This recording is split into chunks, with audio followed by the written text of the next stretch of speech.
একত্রিত হয়েছি এই ছোট্ট একটা হুইল চেয়ার দীনবন্ধু মণ্ডল দাদা অনেক দিন ধরে উনি আমাদেরকে বলছিলেন যে ওনার গাড়ির খুব অসুবিধা হচ্ছিল যাতে একটা গাড়ির ব্যবস্থা করা যায়।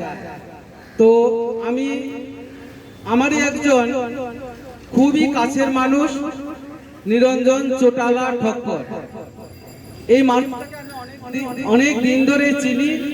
ভীষণ সমাজসেবক এবং সমাজের অনেক কাজের সঙ্গে যুক্ত, সামাজিক মানুষকে উনি বিশেষ রকম ভাবে সাহায্য সহযোগিতা করেন।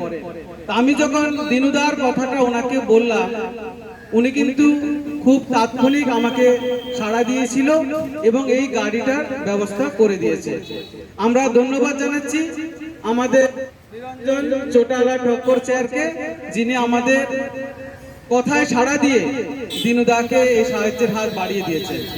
এবং এই যে দিনুদার সঙ্গে আমাদের পরিচয়, এই পরিচয়টা করিয়েছেন আমাদের সঞ্জয় চক্রবর্তী দাদা। উনি আমাকে ওনার সঙ্গে পরিচয় করে দিয়েছেন এবং আমরা ওনারই ছোট্ট প্রয়াসটা করতে পেরেছি। আশা করছি দিনুদার খুব ভালো লাগে। তোমার কেমন লাগছে বলো? খুব ভালো লাগছে। তো এই চেয়ারটা আমরা ওনাকে দিয়েছি, আশা করছি ওনার আগামী দিন আরো ভালো কাটবে।